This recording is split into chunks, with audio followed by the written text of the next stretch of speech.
It is my pleasure to introduce our speaker for the day, Caroline Ehrhardt, who is a professor at Université Paris 8.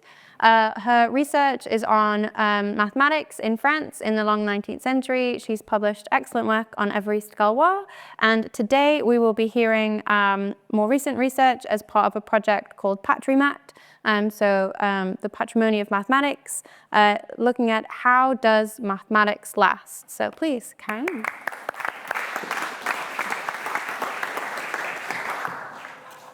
So thank you very much. I'm very pleased to be there, and I wanted really to thank Gresham College and the British Society for History of Math for having invited me. So this talk is about how does mathematics last, and it's about the notion of heritage and heritage making in mathematics. So in mathematics, certain knowledge developed hundreds of years ago and are still studied today. An idea that has been forgotten for decades can sometimes come back and find itself at the forefront of research. How is it possible? How is mathematical knowledge recorded and preserved across generations? Contrary to the idea that mathematical itself is somehow permanent, mathematical ideas owe their longevity from the people who study it, from the people who use them, from scholarly and teaching institutions, and from the material objects in which they are embodied. There are many mechanisms used by mathematicians to ensure the endurance of their work, from drawing connections to between different areas of mathematics, or relating new results to already established ones. But however, for this new knowledge to endure over time, it must be able to circulate, and the material conditions for its preservation must be ensured. So it is this mechanism of preservation and conservation that I propose to describe as a process of heritage making, and that I examine from the perspective of social and cultural history of mathematics. I will highlight some aspects of collective memory, heritage, and forgetting. So in this talk, I will focus on a particular case of heritage making, namely that which take place through libraries. Why focus on libraries in particular? It is clear that a library is a place for preserving and transmitting knowledge. But in mathematics, certain books have acquired such a status that they continued to be studied long after they were written and remained for decades and even for centuries indispensable works for the learning of mathematics. Euclid Elements is certainly the most famous example of this phenomenon. The treatise was probably written around 300 BC. It has been translated in Latin, in Syriac, in Arabic. In modern time, it has been the subject of the new translation, transmission, transformation, and it has become an essential reference for teaching. And my idea that by making such books available to students, teachers, pupils, libraries have thus contributed to the creation of a long-standing teaching tradition. But libraries are also a place for creating knowledge, since it is from their collection stored that the future generation of scholars develop new knowledge. This is even more true for mathematics. Indeed, it is often said that the library is the mathematician's laboratory. What do we mean by that? This expression highlights a distinctive feature of the discipline. In fact, the material the mathematician works from and with is not the physical object or instruments. They are books and journals that libraries make available to them. One example that comes to mind is Fermat's theorem, stated without proof by Fermat in the 17th century in the margin of the copy of his Diophantus Arithmetics exemplar, itself written in the 3rd century AD. And this theorem finally was proven, as you all know, at the end of the 20th century using the most recent development of number theory. So in this talk, I would like to explore the heritage making in mathematics through two types of French 19th century libraries. I will contrast private libraries of famous mathematicians with those of secondary schools. The idea of doing that is to show that how the recording of mathematical ideas and conversely their forgetting are influenced by their publishing, political, intellectual contexts. And finally, as a conclusion, I will briefly present some emerging themes and questions on heritage making that are opened up at the collective project PATRIMATH, which is the name in English would be Heritage and Heritage Making in Mathematics. So libraries of 19th century mathematicians. So to understand the importance of mathematicians' library in the early 19th century, one can begin to look at the first volume of the Bulletin général et universel des annonces et nouvelles scientifiques, also known as Férissac's Bulletin, Bulletin de Férissac, published in 1823. This periodical was intended to circulate information and other scientific news, and it was the first one in France dedicated exclusively to mathematics and physics. Among the miscellaneous announcements of this volume, one can read a description of a library of mathematics, philosophy, physics, and chemistry, containing 1,500 to 1,600 volumes, and having belonged to the mathematician Louis-François Arbogast. Moreover, the anonymous author of the notice specifies with regards to mathematics books. In terms of mathematics, there are few amateur libraries more complete. It can provide enough material to write a history of science and contains many rare works. In addition to the academic collections of Paris, Berlin, St. Petersburg, and Turin, it contains this century such as Euclid, Archimedes, Diophantus, Cardan, etc., Descartes, De Moivre, I won't read all of them, Lagrange, Laplace, the journals of the École Polytechnique, the École Normale, the history of mathematics by Montucla and by Bossu. What ultimately became of this library is in fact unclear. It is possible that some of its contents ended up in the possession of Guillaume Libri, whom I will discuss later, but this is not certain. In any case, Arbogast libraries is not physically available today, and no precise catalogue of this library has been found. And actually, this library has left no more precise traces than the long list of 72 authors of mathematical works, ranging from Euclid to Laplace, including Descartes, Newton, and D'Alembert, just to name a few famous names, which you can see on the slide. But even without specific references, this list calls for several comments. First, the name mentions cover a very long period of time, from Greek antiquity to Arbogast contemporaries. So the mathematical knowledge present in these libraries therefore covers a significant part of the history of the discipline. And second, there are a large number of French authors, but not exclusively so. And on the other hand, the periodical mentioned are exclusively French publications. And finally, the books of some authors have been reprinted many times, and others have not. This means that Arbogast's libraries contained books that were old in terms of their physical conditions.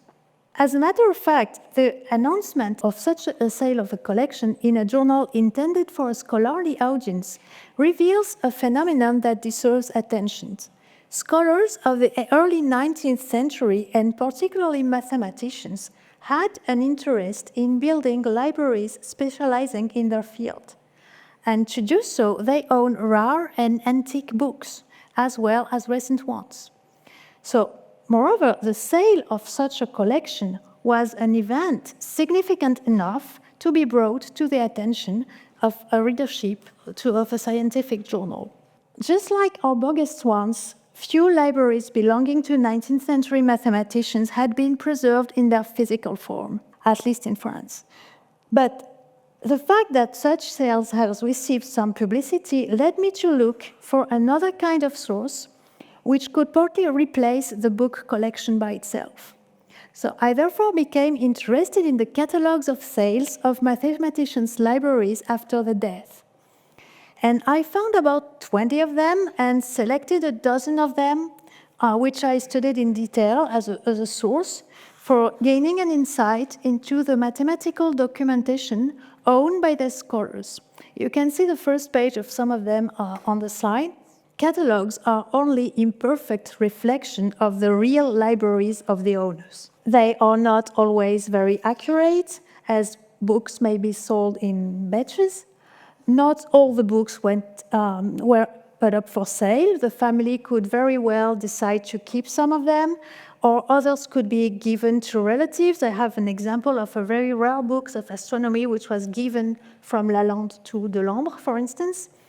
And conversely, some may have been added to the catalogue by the bookseller in charge of the sale. However, despite this commercial context also give us access to another kind of information, which is also linked to the issue of heritage making.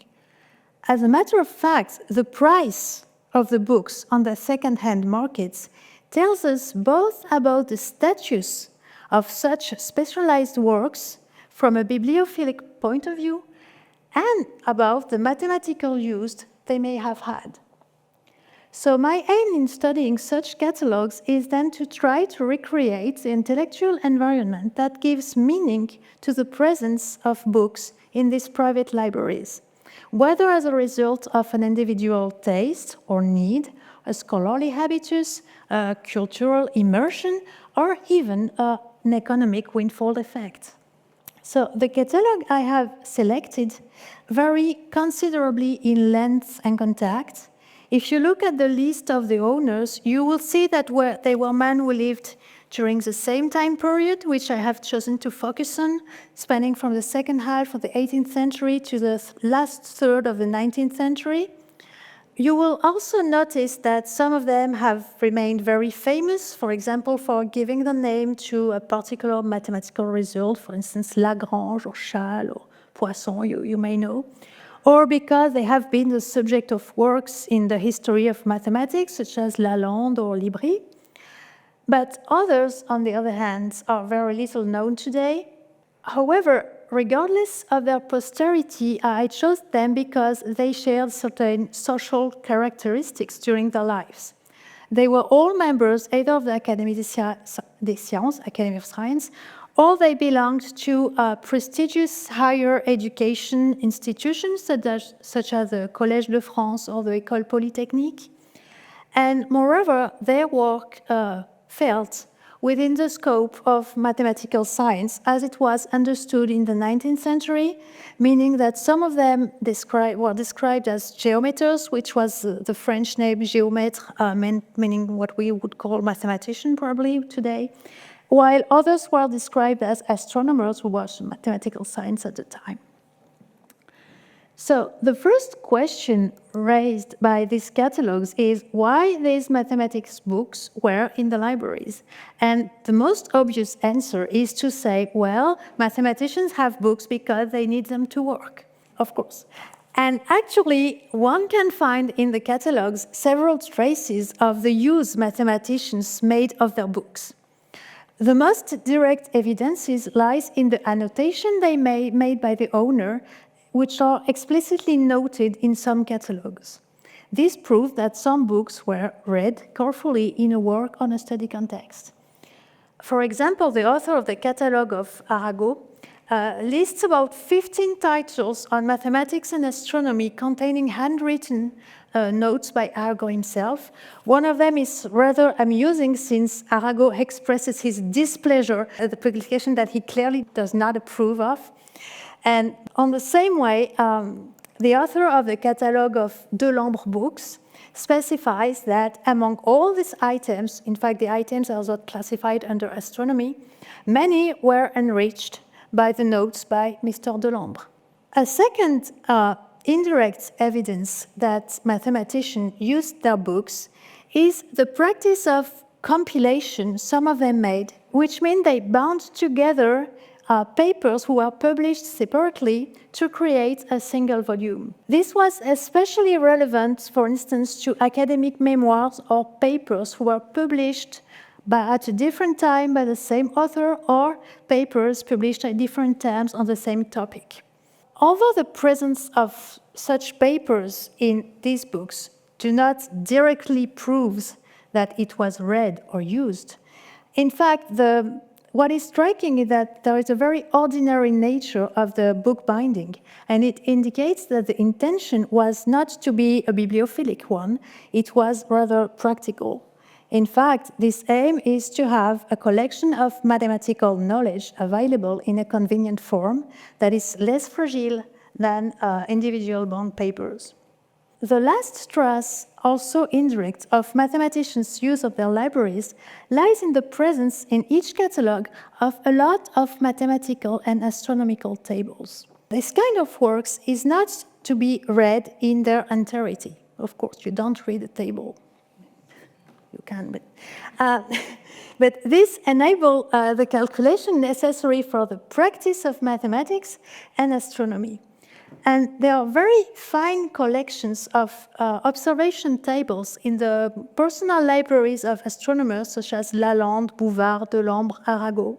And even though these working tools were also available elsewhere in these people actually worked, namely the Bureau des Longitudes and the observatory in Paris.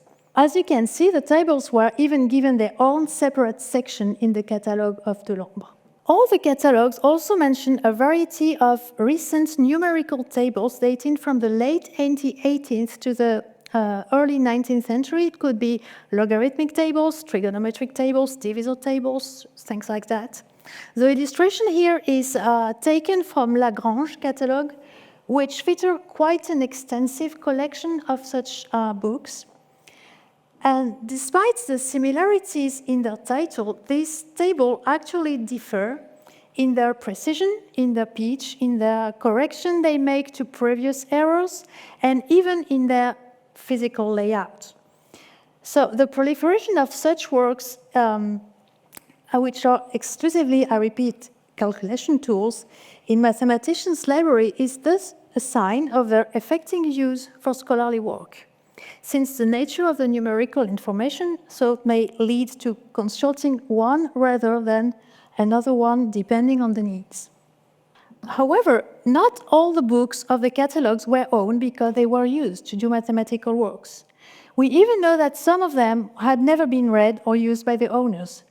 As a matter of fact, some books' entries are marked NC, which means uncut, or NR, which means untrimmed, indicating that the book has been preserved but has never been actually opened. Some not open books had in fact been received as gifts without having been particularly desired. It was due to the social position of the mathematicians considered here, because certain books were received as gifts, as marks of respect, because the author of the books expected to attract the attention of an influential scholar.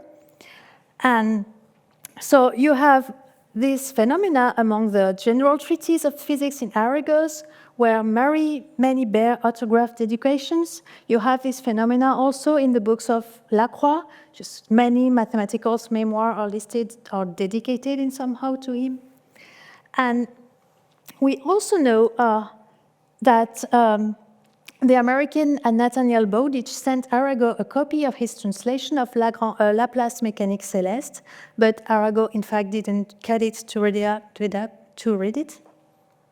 And he lent it to his colleague Le Verrier, who actually did not cut it either.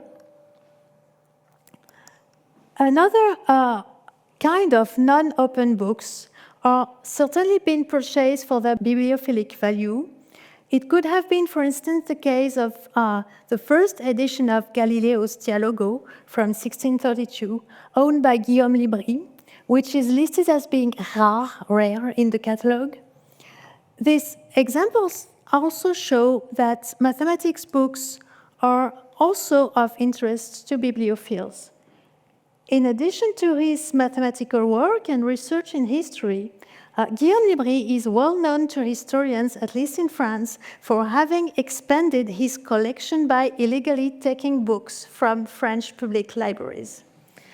But beyond the exceptional nature of this character, it should be noted that his relationship with books is characteristic both of the intellectual interest that mathematicians may have had in ancient books relating to their discipline and of the economic interest that some of these books may have had. In fact, the mathematical nature of the books could even be a selling point, insofar as it has been so far protected this type of works from the price increases experienced by rare books in general due to the fashion of bibliophilia. And Thus, the author of the Libri catalogues points out that while the catalogues contain few celebrities of bibliography, it is, on the other hand, filled with valuable works that will soon become famous in their own rights, because whose more modern merits are currently known only to a small number of specialized individuals. In short, mathematics books were potentially good bargains, as they have been remained hidden from the eyes of bibliophiles, and they were also good investments as they were likely to increase in value in the future. So these few examples of unopened books show that building a library was not solely a matter of scholarly works, even though, as we can see, it remained closely linked to the social identity of the owners, whereas whether in their tastes as collectors, that comes to them without having, or in the books that comes to them without having chosen them.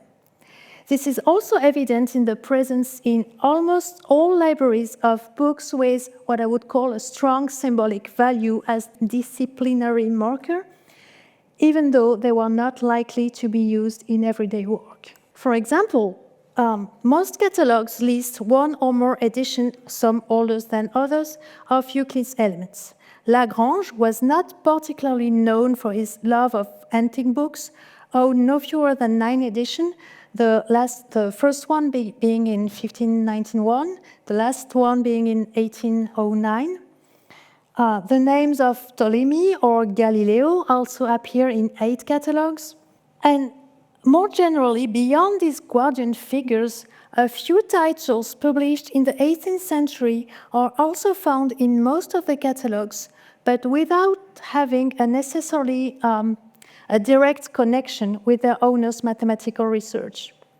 These works include, for instance, Euler, Lettres à une princesse d'Allemagne, Émilie du Châtelet, Principes mathématiques de la philosophie naturelle. But we also found in this category some works that are more technical and specialized, such as Jacques Berlouis' Ars Conjectandi, the book on probability, and Maclaurin, Traité des Functions, in his French, English book, but in French edition. These books all had in common that they were considered during the early 19th century to be references in their respective fields. They thus belonged to a common mathematical heritage in the sense that their possession was considered as being indispensable by mathematicians of the 19th century. They were part of the ideal library one should have. So a second question raised by these catalogues is, what is the temporality of this library? The publication dates of work listed in the sage almost span 4 centuries, from the last 2 decades of the 15th century to the end of the 19th. The authors spend an even longer period, living from Greek antiquity to the end of the 19th century. In fact, the mathematicians' library do attest a significant coexistence of mathematical knowledge of the past with that of the owner's mathematics. It should be noted also that the age of the books does not coincide with that of the knowledge they contain. Not all libraries hold works published before the 17th century, and unsurprisingly, those that you tend to do belong to scholars with a keen interest in history or bibliography. But on the other hand, all libraries contain works attributed to authors who lived before the 17th century, and among these authors, we find about 20 Greek and Latin scholars, such as very famous Euclid, Apollonius, Archimedes, Proclus, Ptolemy. But consolely, we find very few authors from the Renaissance and the Middle Ages. So how can we understand this phenomenon? We have, of course, a heritage dimension that, in the sense that it involves recognizing that this knowledge belonged to the canonical history of the discipline and was important to its development. Mathematical value then was combined with bibliographical value in the desire to own rare copy. But this heritage dimension is also reflected in the effort to maintain and perpetuate this legacy by publishing new translations.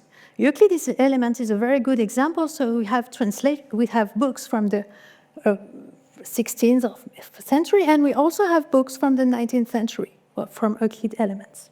On the other hand, the relevance of ancient college in the 19th century stems from the interest that this mathematician work continued to generate in the recent past and among contemporaries, leading some scholars to reinterpret and comment on the text. Some of this knowledge is thus considered as a reference due to educational context. It was the case, for instance, of the book by Halley on Apollonius, which appeared in 3 catalogues and was published following Halley's appointment as a Savilian professor in Oxford.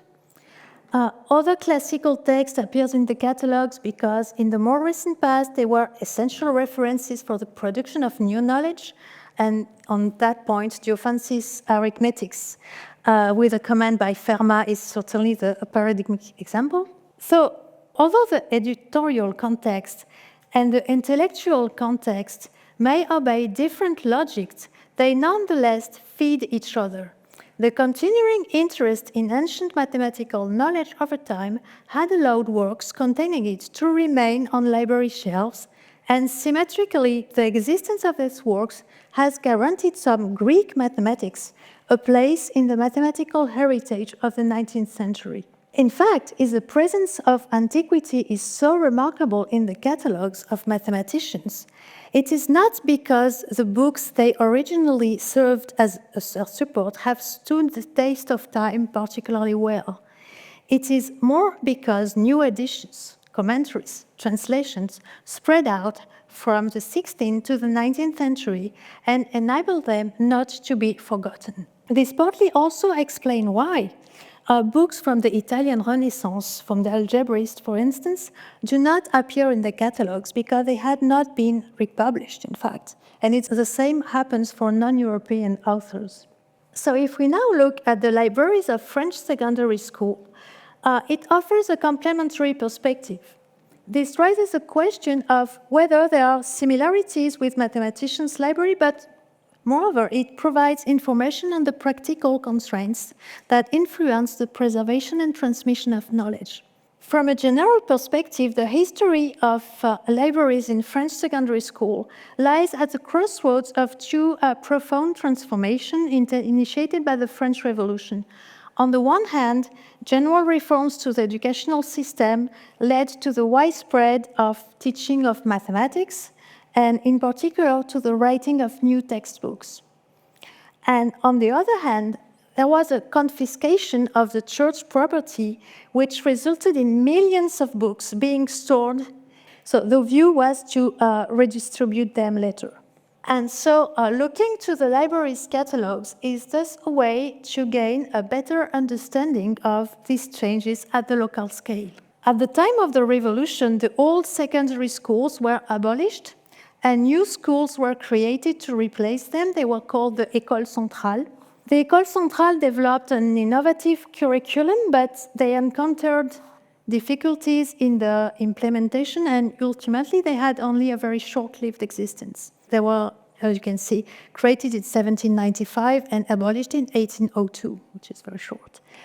However, in this context of transition, it is interesting to look at which book were recommended for teaching and which one was sought for after for the libraries. In fact, the Council of Public Instruction drew up a list of recommended mathematics books. This moment is typical of an example of heritage making, since it was decided at that time what book would be preserved and given legitimacy, and what would be sent to the dustbin of history. The titles on this slide show that mathematics books recommended were mostly recent publications, typically from the second half of the 18th century. However, they were not chosen because of the topicality of the knowledge they contained, since they were fairly more or less elementary books. They corresponded, in fact, to the planned mathematics curriculum for the École Centrale, going from basic arithmetics to calculus and including mechanics. A lot of them had been written for educational purposes. There were classics and fairly widespread works in French, such as Bézout and Clairaut. It should also be noted that despite their elementary nature, they were references works, which means that I also found them in the vast majority of the book catalog of mathematicians I have looked at. The reason for these choices are very clear if one looks closely at what the Council says. One of the reasons was the so-called analytical approach taken by these books. In other words, they were chosen because the Council members considered that the way in which mathematical knowledge was presented was in line with the right way to present things according to them, which was both effective and modern. And for instance, Ozanam's treatise was dismissed for that reason, even though it was not without merit, because when his work was written, the analytical approach that had since become central to the mathematical science had not yet been applied. And conversely, the geometry by Legendre was chosen because he had a much more analytical approach than Euclid. So from this perspective, we could say that the Council choices were based on building a mathematical heritage that looks to the future. In fact, the list prioritized the transmission and perpetuation of current knowledge rather than the preservation and glorification of ancient knowledge, the only exception being Euclid and Newton. The second reason for recommending these books were pragmatic. It was their suitability for an educational context and more precisely their clarity, comprehensiveness, the presence of examples, the importance of application. For instance, the geometry by Mauduit was in the list because of the many examples it provided, which would make its study applicable for a very wide range of future jobs. There were also much more practical criteria, such as the availability of the books, the translation that they were to exist, or the cost of the books, which ensured, in fact, that the recommendation of the Council would be implemented at the local level. For instance, Bezout's textbooks was chosen because of its quality, of course, but it was also chosen because it could be reprinted easily at a very reasonable cost. So, and actually, these practical and educational reasons probably did play a key role, because we know from a survey made by the government a few years later what were the books used by the teachers in the École Centrale. And in fact, they were mainly those who were in the list. But from the list, the teacher mostly picked the books that were already the most used and recognized under the old regime. Furthermore, the government ambitions at the time went beyond the basic teaching of mathematics. As explained in the official text, libraries should not limit themselves to elementary books. They were supposed to bring together the best that the science has produced, both in pure mathematics and applied mathematics. There was therefore an encyclopedic ambition to select works covering a wide range of subjects and not just elementary ones. One might wonder then how the École Centrale could organize their libraries to adapt to these recommendations. And although the archives are very incomplete in this regard, we can assume that this goal was not actually achieved. In fact, as mathematics was rarely taught at the secondary level during the old regime, the vast majority of the École Centrale were unable to obtain locally the book they needed. In some cases, the teacher was struggling with very poor material conditions, and their primary concern was therefore simply to obtain some books, whatever they might be. Some of them even sent some requests in Paris to the literary repositories to get some books.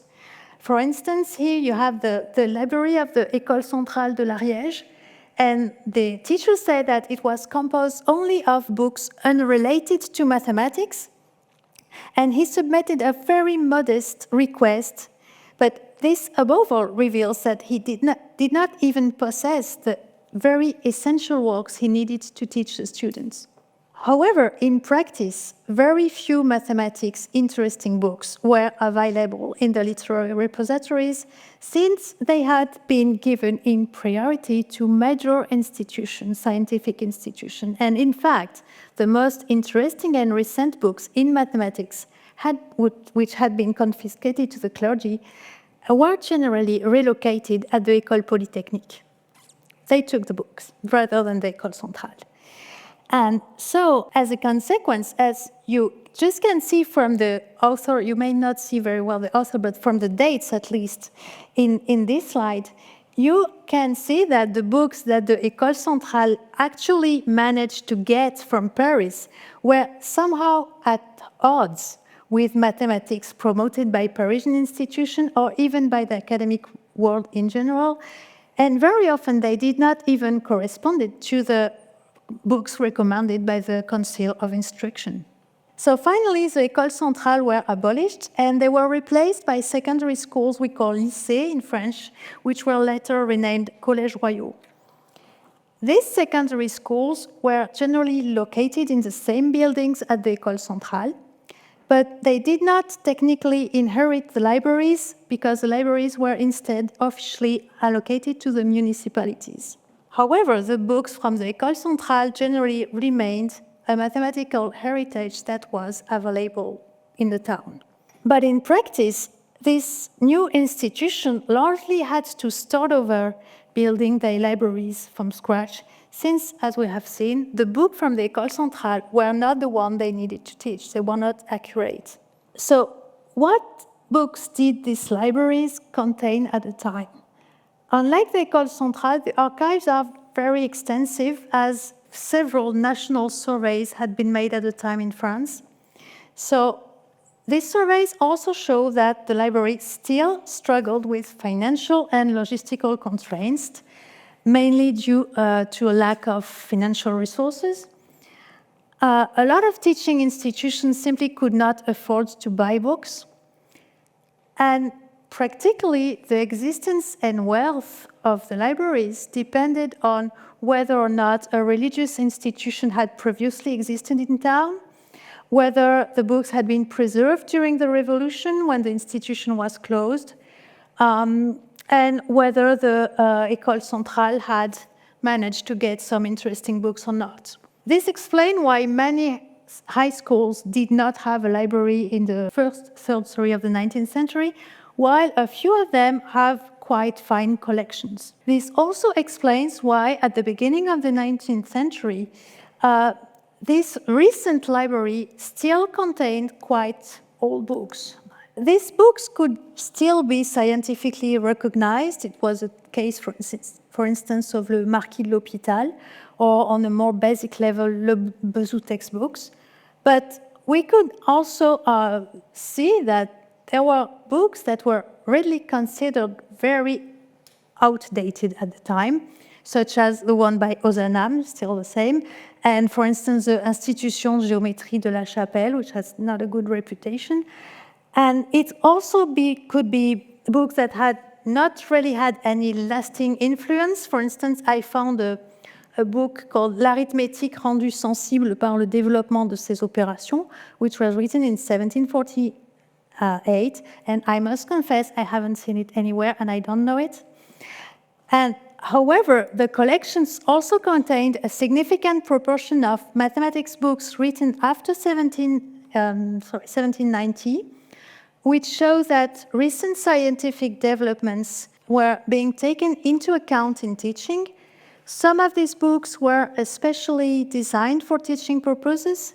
They are very well known from historians in France for having been school classics at the time. It was the case, for instance, for Lacroix textbooks, for the Géométrie descriptive by Monge, for instance, of the Éléments de statique by Poinçot. This shows that the new teaching programs and instruction that had been given from the beginning of the century had effectively contributed to a revival of mathematical teaching in France, which was reflected in the creation of a new body of mathematical literature for teaching within libraries. And the libraries also contain quite a few advanced books that were highly renowned in the scientific world. We can mention, for instance, Laplace Mécanique céleste or Lagrange Traité de la résolution des équations numériques. Such books were clearly relevant to the mathematical fields of the beginning of the 19th century. They were also typical of the revival that the mathematical publishing had known in France, because it was a period when numerous synthesis treatises were printed, being summarizing and making available knowledge produced and accumulated in the 18th century. However, one might question the significance of the presence of such books in educational libraries. Actually, they very far exceeded the level of the official curricula, even for the competitive exam for the entrance at the École Polytechnique. It is always possible that they have been ordered by teachers who wanted to use them, but there would have been a lot of teachers who would have wanted to use them. My hypothesis is it's likely that these books were given as rewards to the best pupils. I have no information on provincial high schools because it's fragmentary, but I do know in particular that these exactly two books by Laplace and Lagrange, they were awarded as prizes in the Concours Général. The Concours Général is a French special staff. It was a kind of competition between all the high schools in Paris to decide which was the best. And in this case, the presence of such books would be not then a matter of transmitting knowledge in the strict sense, but it was can be seen rather as a symbolic legacy, celebrating both the great scientific figures from the French Revolution, which Laplace and Lagrange clearly are, and the advances made possible by the progress of mathematical analysis that was dominating the academic scene at the time. So the presence of such books thus corresponds to a top-down heritage making of academic knowledge, which was legitimated in the scholarly work, rather than a bottom-up preservation linked to the utility and use of the knowledge they contain. So these studies on French libraries show that documentation, maybe books, journals, or offsprints, play an important role in the working environment of mathematicians and mathematical users alike, may they be teachers or pupils. It also shows that libraries are one of the main vehicles for this documentary function. Their collection combines the preservation and availability of ancient mathematical knowledge with the identification of recent mathematical knowledge that needs to be preserved for future generations. As such, libraries are once working tools, heritage institutions that bear witness to the discipline's past, and players in the ongoing heritage building of mathematics. In very concrete terms, through their material organization and operation, they provide a link between the past, the present, and the future of the discipline. To conclude, I will just say a few words about emerging themes on the project I'm currently coordinating, and I will mostly speak of the works of some colleagues who work with me. The first point I would like to emphasize is that the mathematical heritage embodied in libraries is actually a local resource on which communities or research tradition can develop. I will give two examples. First, an article by Christophe Écoles, who showed how in 1941 a large mathematics library was set up for scholars held captive by the German at Oflag 70A. And this library enabled the mathematician to continue their research or to undertake new projects despite of the war. Another example is a paper by Enrica Luciano, which highlighted the central role of the Italian mathematicians' academic environment in the number theory course taught by Fubini in Turin in 1916. And this environment included the thousands of mathematical writings accumulated and collected in what they called a special mathematics libraries that was available to teachers and students. The second point I want to emphasize is that the mathematical heritage preserved in libraries is fragile and subject to forces and constraints beyond the control of mathematicians and librarians. First, the case of the Bureau des Longitudes, It's studied by Colette Lelay, and it shows how this long history has been marked by moments of rupture, dispersion, linked to institutional circumstances, internal governance issues, even though the science dealt with by the Bureau des Longitudes, whether celestial mechanics or meteorology, need to draw on data from the past to build knowledge for the present, and therefore do require access to a heritage library. Another example is given by the library of the Institut Poincaré in Paris. It was studied by Mathias Cléry in a paper that will appear soon. And it also shows the weight of national, institutional, political events on the very making of a library. But it also shows the agency of the actors involved, may they be booksellers, mathematicians, or librarians. In this library of the Institut Poincaré, from his historical collections, allows us to end on an optimistic note, as it highlights both the interest of institutions for the subject and that of today's mathematicians. Thank you very much.